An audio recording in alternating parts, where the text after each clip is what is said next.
نعم. فالناس الناس المفروض يعني يلتفون حول العلماء، يعني من مش بالعواطف الهوجاء. لأن الفتنة إذا أقبلت عرفها كل عالم، وإذا أدبرت عرفها كل جاهل. فالعالم بيعلم الفتنة من بعيد قبل أن تقبل، وهذا ده اللي يفيد. ولكن إذا أدبرت عرفها كل جاهل. نعم. مش مهم أنك تعرفها، يعني الناس كلها بتعرفها يعني. نعم. فنقول ما فيش شك أن الأسلم وبعدين الأمة كنا داخلين على انتخابات ونريد تهدئة للأمة، ومش عايزين، لأن هم قصدهم تأجيلها يعني. تأجيل الانتخابات. وطبعا قبل ما نتكلم في الانتخابات، في حتة هنا مهمة جدا لابد أن تكون رسالة واضحة لكل يعني مسلم، أن يعني أن ربنا يقول: وأطيعوا الله وأطيعوا الرسول وأولي الأمر منكم. قال المفسرون: العلماء والأمراء. فينبغي أن يكون هناك يعني التفاف حول أهل العلم في الملمات، يعني فعلمه الذين يستنبطونه منهم. يعني لابد أن الإنسان يرجع إلى أهل العلم ويعني يصدر عن رأيهم. عندهم بصيرة وفي توفيق، وخاصة إذا كانوا كمان مشورة، يعني مش مجرد واحد يعني. نعم.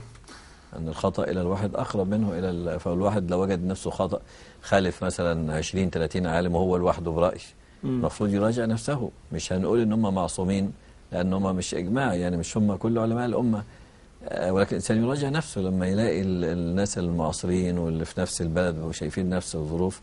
ولكن أن نقول إن هم ما يعرفوش الظروف أو إن هم، يعني ده كلام مش صحيح يعني. نعم. هو طبعا يا شيخ جزاك الله خيرا، هو الجزئية دي مهمة جدا، معلش، لأن كثر الكلام في هذا التوقيت الحرج، يعني المفروض الأمة فيها يعني تجتمع يعني تلتئم وتكون كلمتها حول علمائها، وتكون كلمتها كلمة واحدة. وبيقول أننا إذا يعني تعاملنا مع كلام أهل العلم بهذه الطريقة نحن نقدسهم. لا، في الحقيقة مش كده، ولا ايه رأي حضرتك؟ يعني هذا ليس تقديسا. طاعة أهل العلم مش تقديس لهم، يعني الطاعة في المعروف وليست الطاعة في معصية الله. من كان إذا أطعناهم في معصية الله فهذا هو التقديس. إنما نحن نرجع لما وصلوا إليه باجتهادهم، من نستشيرهم، خصوصا المسائل دي قياسية وفيها مصالح ومفاسد وفيها ده أصحاب أبواب الفقه يا شيخ أحمد. يعني النظر في مثل هذه الملمات والترجيح بين المصلحة وبين المفسدة، وده مش بس مصلحة واضحة ومصلحة، ده بيبقى أرجى المصلحتين وأعظم المفسدتين، أمر صعب يعني. فكيف للناس أن ينظروا في ذلك؟ يعني كيف للناس عوام الخلق أن ينظروا في مثل هذه الأمور؟ وبعدين يعني معلش أنا آسف يا شيخ أحمد، والله الواحد أنا بستمتع بكده. مش عايزين نبعد عن الهجرة كتير عشان برضه بس يعني في حتة هنا لا، احنا هنستفيد من هجرة، ده هو ده أساس الكلام كله.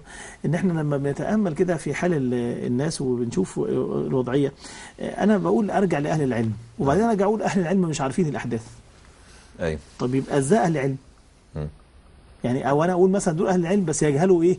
يجهلوا السياسة، لا يعرفون السياسة. بس ازاي العوام والناس كلها متابعة؟ مش معقول اهل العلم بعيدين عن لا، ده المفروض انا اقول ايه، ان اهل العلم في الحقيقة ظني بهم، يعني ظني باهل العلم انهم يعرفون ظاهر الامر وما خفي من الامور تحت الذي يعني ان تعتقد انه من اهل العلم، ينبغي ان تعتقد انه عنده دراية وعنده بصيرة وعنده قدرة على الفهم. حسن الظن حسن الظن يعني، ولا حضرتك يعني، ولا هذا الكلام فيه شطط؟ لا طبعا فيه شطط. نعم. فالحقيقة كل ده مستفاد. أنا بفترض فيه إن هو مش عارف الواقع مثلا، فأنا هخالفه أقول ده مش عارف الواقع، أو مش عارف إيه اللي أو ما عندوش علم بالسياسة أو كذا. نعم.